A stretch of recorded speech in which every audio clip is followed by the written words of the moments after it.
Ladies and gentlemen, welcome to another episode of Bold Ideas with Gentner Drummond. A lot of politicians will talk about leadership, but very few have led when lives are literally on the line. Gentner Drummond has. This podcast is authorized and paid for by friends of Gentner Drummond 2026. Attorney General, thank you for being with us. For people who may not know this part of your life, what exactly was your role? They know you're a combat fighter, but what was your role during the Gulf War? After Saddam invaded Kuwait, my unit was the very first to deploy into theater. And I can remember landing in Saudi Arabia as literally the first American in theater. We were recovered by Saudi linemen that parked us, and we immediately refueled and got back in the air to defend. So for the 5.5 months before the Gulf War, we were the defenders at the border. We had F-15s at the border between Saudi Arabia and Iraq and Kuwait, 24 hours a day, 8 ships and 4 ships. So we did that for 5.5 months while we were also planning the first 3 missions of the Gulf War so that we could run on autopilot if all cacophony broke loose. In that process, the mission developers, the generals and the colonels and the majors, chose 4 to lead the respective 4 missions into Baghdad the first night of the Gulf War. It just so happened that my skill set aligned with what was needed, and I had the honor of leading one of those strike packages at 3 a.m. when the war began in January of 1991. And I can remember crossing the border and into just absolute cacophony. It was crazy. The 4 F-15s that I had, the 48 fighter bombers that were in tow, and we encountered anti-aircraft artillery by the thousands, surface-to-air missiles by the scores, MiG-29s out of Baghdad. It was lethal and a lot of confusion, a lot of fear, a lot of anticipatory engagements. Every person on the ground with a gun was shooting at us. Wow. So what does that fear feel like in a cockpit? I mean, I can only imagine, there's got to be some intensity of just flying a jet of that magnitude to begin with. But then you have these people shooting at you in the air. I'm like, what does that feel like? One, in the late 80s and early 90s, we were magnificently trained. Okay. And so much of it is by rote muscle memory, the flying of the jet. But I can remember that epiphany when I crossed the border going, how interesting. All these bursts of shot are all around me. And then all of a sudden it dawned on me, they're shooting and they're shooting at me. And it was at a realization that, my God, this is serious. So once that epiphany struck, everything fell back into place. And I went immediately into a combat mode, a very aggressive mode, and flying and leading those fighter bombers toward Baghdad with my mission to protect their safe delivery to the target area and their safe delivery back home. And from then on, I did not have 1 ounce of fear until I landed. Well, I mean, how much of flying in combat in a situation like that is your training versus just instincts that you have to have? Probably they noticed you have the skill set to even fly the plane to begin with. Right. Certainly the presumption is everybody's highly skilled deploying their weapon. In this instance, the F-15 for me. But the training is so intense to lead to that point that everything we encountered, although it was unscripted, there was an immediate reaction to. For example, the the anti-aircraft artillery, the realization that we're at 25,000 feet, the weapons engagement zone at that altitude with the anti-aircraft artillery is small. Big sky, little jet, they're not going to hit me. Surface-to-air missile, when it's engaged on your jet, you have the rest of your life to defeat it. That's how you have to look at it. So my objective with the surface-to-air missile on me is put it on my wing line so that I have low line of sight, and then at the appropriate point, either orthogonally roll across it or deploy chaff and flares, depending on if it's a heat seeker or a radar missile, and defeat it. Now, we did have lethal electronic warfare capacity on the jet. So oftentimes we would move it with chaff clouds, and then all of a sudden you see the missile go stupid and it was no longer tracking you, and it was going up into the ionosphere. You're fine. Wow. That one's defeated. Carry on with the mission. But with the MiG-29s, that was a gut check. I can remember as they were coming south, the 4 F-15s targeted. We all each had a different MiG-29 locked on radar. We knew at about 40 miles we could deploy missiles and kill them, and they knew that too. Wow. And they turned around and left. They fled back into Baghdad and went deeper into Baghdad. The tendency as a warrior is to chase the MiG to get the kill. But the discipline of the warrior is, my mission is to protect the 48 men behind me. And so when we got to the target area, we set up a counter-rotating cap to defend the airspace under which they were dropping bombs. Incredible. Well, for those that don't know the story, you had something major happen during the first night of the Gulf War. So first mission, 3 a.m., as I mentioned, we crossed the border, the anti-aircraft artillery, the surface-to-air missiles, the MiG-29s. After everybody had dropped their bombs, number 3 and 4 pilots led the way home, and I remained on target as the mission commander, followed behind the strike package. And as we're getting closer to Saudi Arabia, I was ordered to go back north. And so I spun my jet back around, my wingman dropped in trail. I found the target immediately. He was 100 miles on my nose. I called out his altitude, airspeed, and heading, and his distance. The controller said, "That's your bandit. You're cleared to kill."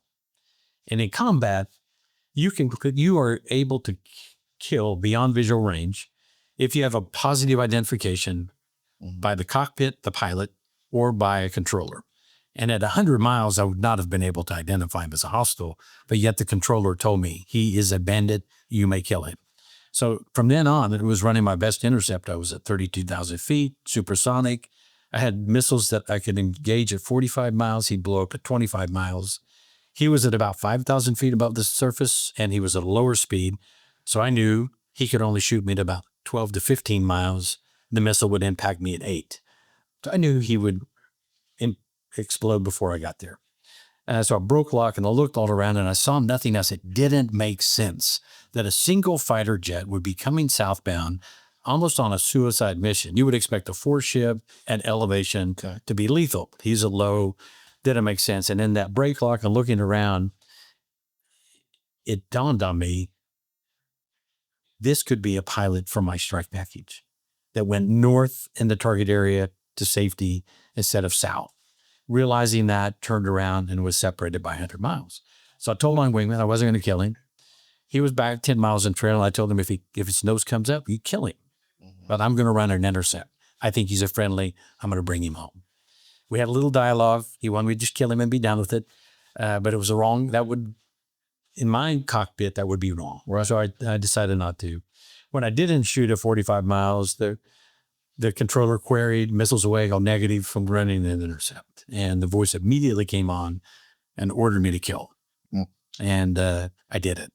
The voice changed, ordered me to kill. And a third time, who authenticated as the 1-star general in a rivet joint, an RC-135, controlling the air war that night, ordered me to kill. I did not. I ran the intercept. The pilot never flinched. He knew an F-15 was on him because of his radar warning. He knew an Eagle was running an intercept. He knew if he flinched, I'd kill him. But he did it. And I rolled up on him. He joined me, and we flew back and landed at the same air base. As it turns out, he was a Saudi Tornado pilot that I didn't kill. And for that, I was awarded the Distinguished Flying Cross. It's amazing. And you've heard the story now, working on your campaigns so many times. And it's interesting. It always reminds me of one of the reasons I wanted to work on your campaign is that you don't listen to the political correct thing of the day. That's a detriment. As a detriment as a candidate makes but it's one of the reasons I respect you so much. It's you see something in a poll and you don't say, well, I have to do that. I'm going to do what's right in every situation. The governor says this, it's not right. I'm going to do what's right, even if it creates controversy in the newspaper. You don't care as long as you're always doing the right thing. And I think it's maybe why you sleep so well at night, because every day you fight to do the right thing. Well, it's nice not to have to wonder what lie did I say, because I'm not going to say a lie. I'm not going to be somebody other than I am. I'm a disciplined, combat-hardened fighter pilot who now holds a very important position in the state of Oklahoma as the Attorney General. The chief legal officer for the state cannot pick and choose winners based on political whims. Right. It has to be informed by the rule of law. Absolutely. Well, moving on, I mean, obviously, as a fighter pilot, you have a lot to say probably about what's going on in Iran right now. And one of the reasons we wanted to talk about this today is that just recently a fighter pilot was shot down in Iran. There was a rescue mission.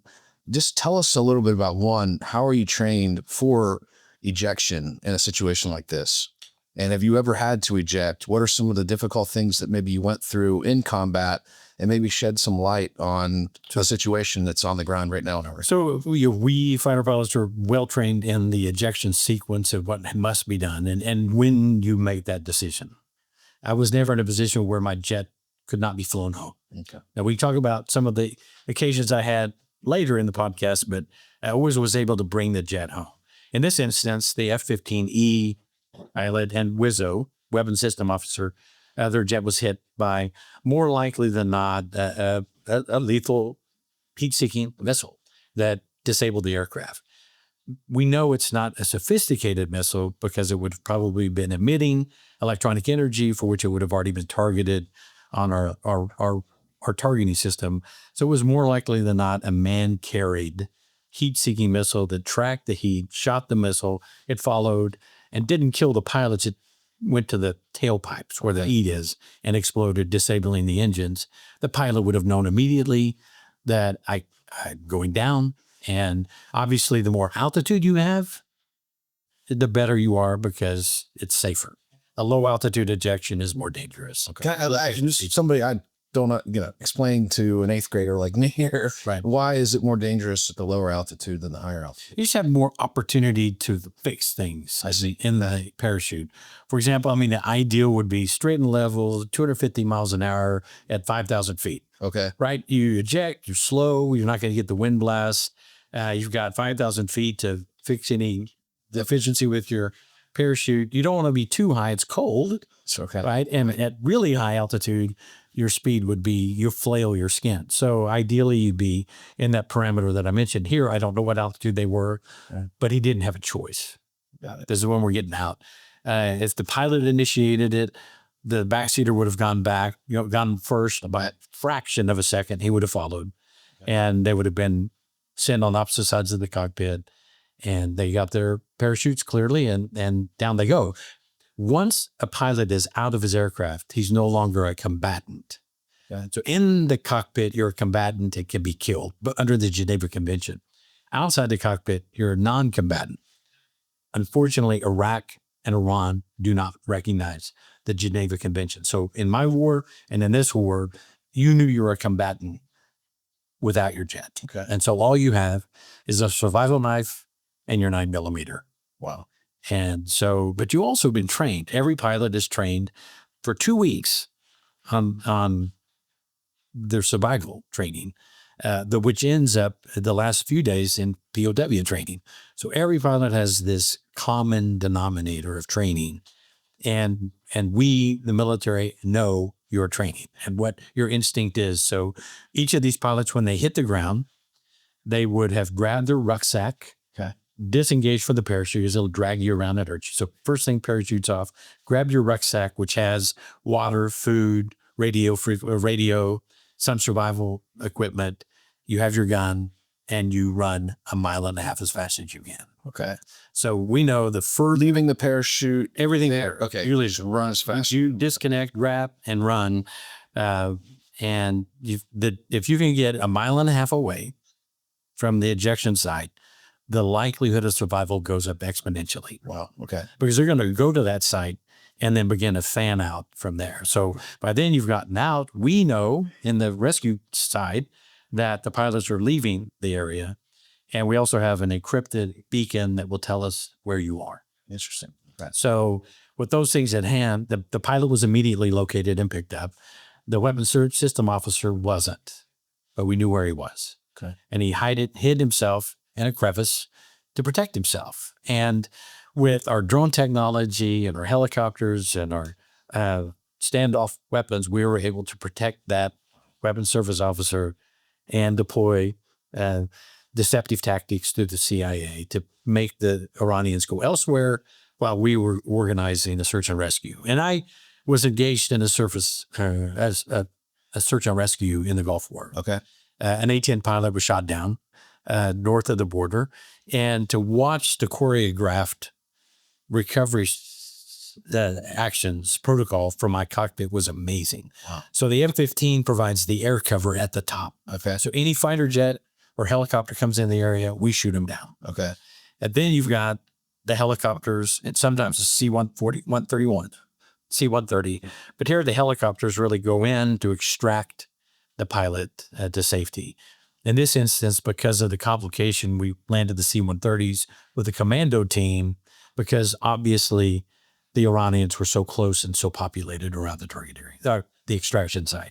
So that's an extraordinary circumstance. But what it should illustrate to the viewer is that our military is the best in the world, most highly trained, and most effective. Wow. For all that to happen and everybody to come home, It's amazing. is amazing. Hey, you sent me a breakdown of this morning, and I've read it, and I was fascinated thinking, they're going to make a movie out of this. I mean, it's just unbelievable. No, the fact that he survived 24 hours in a hostile environment, probably within 1.5 to 2 miles of where he landed, is amazing. Well, Gentner, this is amazing. Thank you for sharing all this with the audience. I just want to close with talking about leadership. What did combat teach you specifically about responsibility and leadership that you've taken into higher office? Many points. One, as a fighter pilot, you must think at the speed of sound. That's the biggest learning curve for any pilot, to think ahead of the jet. And so to do that, when you're traveling at 10 miles a minute, you have to think ahead. So you're thinking fast and processing fast, and you don't get to pull over on the side of the road and time out and look at your book or study or call a friend. You have to make decisions, real-time decisions. That has been the most beneficial attribute for me as the Attorney General. My criticism of elected officials is they are decision atrophied. They are afraid to make decisions. I've made hard decisions, and they are informed by the rule of law, juxtaposed with the facts of that moment. And we make a decision. And if you interviewed my key staff around me, they would say the most refreshing thing is Drummond will make a decision, and we go forward. Now, in a month or 6 weeks, if we decide that's a bad decision, we change. We make a new decision. But we have to make decisions. And I think what has held the state of Oklahoma back is governors that we're afraid to make hard decisions. And for us to advance as a state, we're going to have a leader that will make those decisions. One last closing question. I mean, when you've had people's lives depending upon your judgment, how does that change the way that you think about leadership going forward as governor in the state of Oklahoma? Because lives are impacted by the decisions of the next governor. And as a mission commander, I had the lives of my foreship and the men behind me, the fighter bombers or the bombers that we were escorting and providing. So I knew real time any decision I made that was flawed or wrong, that wasn't immediately corrected, would result in loss of life or a failure to achieve the objective of the mission to put bombs on the target. And so it frames your reference. You have to, people talk about fiduciary duties, right? Sure. That you have a duty to treat others equal to you. As the commander, you have to put their lives at a higher premium than your own. And how that's translated to me as an attorney general is I've made decisions that elevate the state, but politically hurt me. And that's the kind of leader we need. And as a governor, I can assure the listener that we will make the right decisions regardless of the consequences, so long as we promote Oklahoma. We make living in this state more affordable. We attract companies to this state. We get better measurables in education, mental health, healthcare, workforce deliverables. We need a leader that's ready to make hard decisions and move us forward. I agree 100%. And thank you for your service to the country. Thank you for your service to the state. And thank you, everybody, for listening. Please, if you'd like to get involved on Gentner's campaign for governor, go to drummondok.com, sign up. Even if you just want a yard sign, make a contribution, you can do that on the website. And keep tuning in for more content between now and June 16th, the Republican primary election in Oklahoma. Thank you. This podcast is authorized and paid for by Friends of Gentner Drummond 2026.